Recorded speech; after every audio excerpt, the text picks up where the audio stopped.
शर्मा जी का 2 मंजिला मकान रंग बिरंगी बत्तियों से जगमगा रहा था। कैटरर किचन में खाने का स्वाद बढ़ाने में लगे हुए थे। मेहमानों को कोई पेप्सी सर्व कर रहा था तो कोई आइसक्रीम। वे स्वयं सिर पर गुलाबी रंग का साफा बांधे और हाथ में हिसाबों वाला बैग लिए सबको निर्देश दे रहे थे कि बारातियों के स्वागत में कोई कमी नहीं रहनी चाहिए। उनकी बड़ी बेटी शिल्पा की आज बारात आ रही है। आज तो वह उनकी बेटी है, लेकिन कल वो पराई हो जाएगी।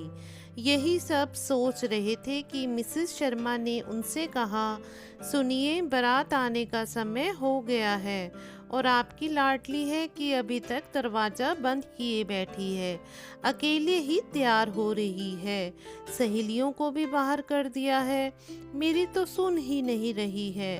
अब आप ही जाकर अपनी लाडली का दरवाजा खुलवाइए। अच्छा अच्छा, आता हूँ, कहकर शर्मा जी ने शिल्पा के कमरे का दरवाजा खटखटाया। जब भीतर से कोई आवाज नहीं आई तो उन्होंने पुनः खटखटाते हुए कहा, बेटी, बारात आने में कुछ ही देर बाकी है। दरवाजा खोलकर तू भी आकर अपनी बारात देख ले। लेकिन फिर भी कोई उत्तर नहीं मिला तो किसी अनहोनी की आशंका से वो घबरा उठे। घर मेहमानों से भरा हुआ है, कुछ ऊंच नीच हुआ तो लोग थू थू करने लगेंगे। उन्होंने धीरे से पत्नी के कान में कुछ कहा और अपने एक परिचित को राजदार बनाकर कहा कि खिड़की के रास्ते अंदर जाकर देखे कि आखिर माजरा क्या है। कुछ ही देर में वह वापस आ गया और उन्हें एक कागज का टुकड़ा थमा दिया, जिसे पढ़कर उनके पैरों तले जमीन निकल गई। उस कागज में शिल्पा ने लिखा था, पापा, मैं शिवम से प्यार करती हूँ। हमने कल ही कोर्ट मैरिज कर ली थी। अब मैं उसी के साथ अहमदाबाद जा रही हूँ। मुझे माफ़ कर दीजिए। Sorry mummy. शर्मा जी और उनकी पत्नी का चेहरा सफ़ेद पड़ गया था। बैंड बाजे की आवाज़ उनके कानों में सुनाई दे रही थी और उन्हें समझ नहीं आ रहा था कि क्या करें। दोनों ने अपने आप को संयत किया और मुस्कुराते हुए बारातियों का स्वागत करने लगे। माला पहनाने के बाद शर्मा जी वर के पिता को एक कमरे में ले गए और बेटी का लिखा कागज दिखाते हुए हाथ जोड़कर बोले, भाई साहब, बेटी ने तो मेरी नाक कटवा दी है। अब आप चाहें तो मुझे भला बुरा कहकर अपनी भड़ास निकाल लीजिए और बारात वापस ले जाकर मेरे चेहरे पर कालिक पोत दीजिए।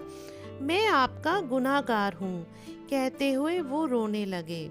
वर के पिता सुलझे हुए इंसान थे, दुनियादारी को भली भांति समझते थे। उन्होंने शर्मा जी के आंसू पोंछे और कहा कि जो होना था सो तो हो चुका। बारात वापस ले जाने में तो हमारी भी बदनामी होगी। अगर आप मुनासिब समझे तो अपनी छोटी बेटी श्रद्धा हमें दे दीजिए। जी, श्रद्धा? शर्मा जी की आवाज़ लड़खड़ाने लगी। वो कुछ कहते उससे पहले ही श्रद्धा वहाँ पर आ गई और वर के पिता से बोली, अंकल, पापा तो कुछ नहीं बोल पाएंगे, लेकिन मैं तैयार हूँ। बस मुझे 10 मिनट दे दीजिए, तब तक आप अपने मेहमानों को। हाँ हाँ, क्यों नहीं बेटी, कहते हुए उन्होंने शर्मा जी के कंधे पर हाथ रखकर उन्हें आश्वासन दिया और बाहर आकर अपने बेटे से बात करने लगे।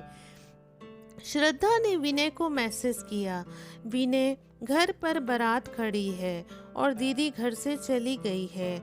मैंने तुमसे विवाह करने का प्रॉमिस किया था, लेकिन अब दीदी के इस तरह से चले जाने से पापा की इज्जत पर जो दाग लगा है उसे धोना भी मेरा फर्ज है।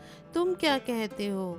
विनय ने जवाब दिया, श्रद्धा, मैं तुम्हारे फैसले के साथ हूँ, प्राउड ऑफ यू। पढ़कर श्रद्धा की आंखें नम हो गई। अपने चेहरे पर खुशी का लाने का प्रयास करती हुई वह दुल्हन के कपड़े पहनकर सजने लगी। शुभ मुहूर्त में शर्मा जी और उनकी पत्नी ने बेटी का कन्यादान करके उसे विदा किया। शिल्पा और श्रद्धा एक ही डाली के फूल थे, लेकिन दो रंग, दो स्वभाव के। एक ने पिता की पगड़ी उछाली तो दूसरी ने उसे फिर से पहनाकर सिर का ताज बना दिया। एक ने गलती की तो दूसरी ने सहर्ष अपनी इच्छा का त्याग कर माता पिता के सम्मान की रक्षा की। तो दोस्तों, आपको हमारी कहानी कैसी लगी? कहानी के बारे में अपनी राय जरूर दीजिएगा।